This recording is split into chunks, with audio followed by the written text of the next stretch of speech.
सभी भक्तजनों को जय श्री कृष्ण। माता अदिति आगे कहती हैं, आप विश्व की उत्पत्ति, स्थिति और प्रलय के कारण हैं और विश्व रूप भी आप ही हैं। अनंत होने पर भी स्वच्छंद दाता से आप अनेक शक्ति और गुणों को स्वीकार कर लेते हैं। आप सदा अपने स्वरूप में ही स्थित रहते हैं। नित्य निरंतर बढ़ते हुए पूर्ण बोध के द्वारा आप हृदय के अंधकार को नष्ट करते रहते हैं।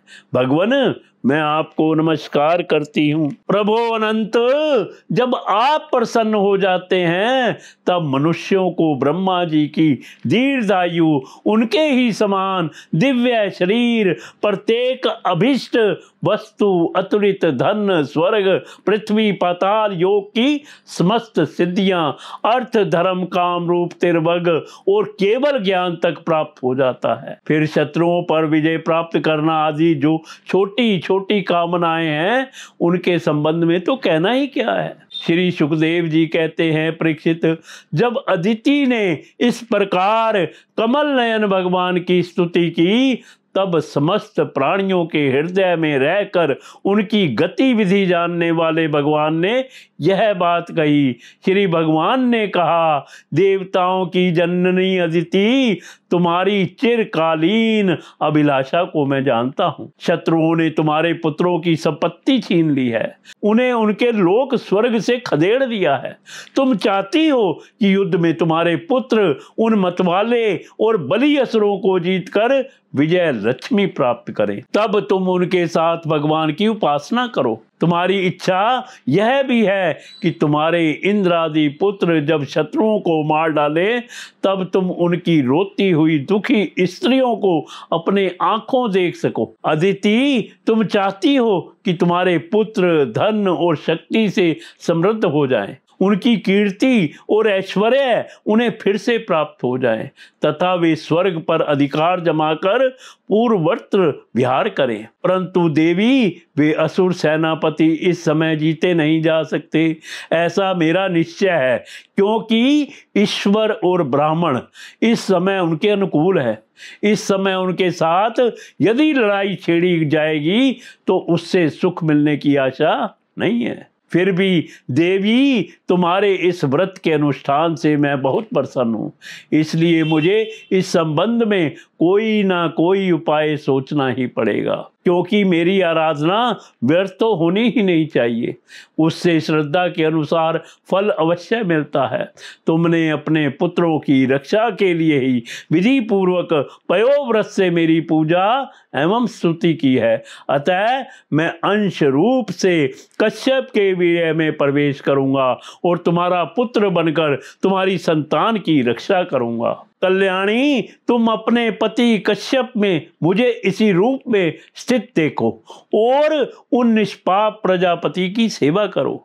देवी, देखो, किसी के पूछने पर भी यह बात दूसरे को मत बतलाना। देवताओं का रहस्य जितना गुप्त रहता है उतना ही सफल होता है।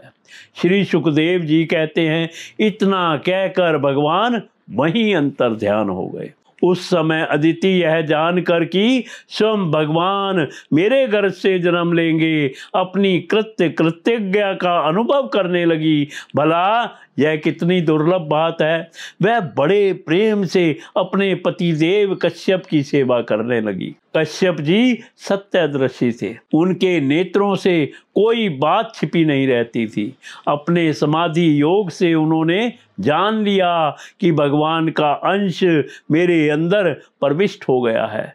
जैसे वायु काठ में अग्नि का आधान करती है, वैसे ही कश्यप जी ने समाहित चित्त से अपनी तपस्या के द्वारा चिर संचित वीर्य का अदिति में आघान किया। जब ब्रह्मा जी को यह बात मालूम हुई कि अदिति के गर्भ में तो स्वयं अविनाशी भगवान आए हैं, तब वे भगवान के रहस्यमय नामों से उनकी स्तुति करने लगे। ब्रह्मा जी ने कहा, समग्र कीर्ति के आश्रय भगवान, आपकी जय हो। अनंत शक्तियों के अधिष्ठान आपके चरणों में नमस्कार है। ब्रह्मदेव त्रिगुणों के नियामक आपके चरणों में मेरा बारंबार प्रणाम है। प्रश्नि के पुत्र रूप में उत्पन्न होने वाले वेदों के समस्त ज्ञान को अपने अंदर रखने वाले प्रभु, वास्तव में आप ही सबके विधाता हैं। आपको मैं बारंबार प्रणाम करता हूँ। ये तीनों लोक आपकी नाभि में स्थित है। तीनों लोकों से परे वैकुंठ में आप निवास करते हैं। जीवों के अंतःकरण में आप सर्वदा विराजमान रहते हैं।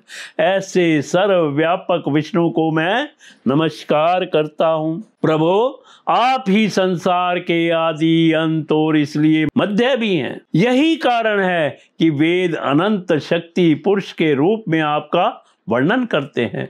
जैसे गहरा स्तोत्र अपने भीतर पड़े हुए तिनके को बहा ले जाता है, वैसे ही आप काल रूप से संसार का धारा प्रवाह संचालन करते रहते हैं। आप चराचर प्रजा और प्रजापतियों को भी उत्पन्न करने वाले मूल कारण हैं। देवादिदेव जिस जल में डूबते हुए के लिए नौका ही सहारा है, वैसे ही स्वर्ग से भगाए हुए देवताओं के लिए एकमात्र आप ही आश्रय हैं।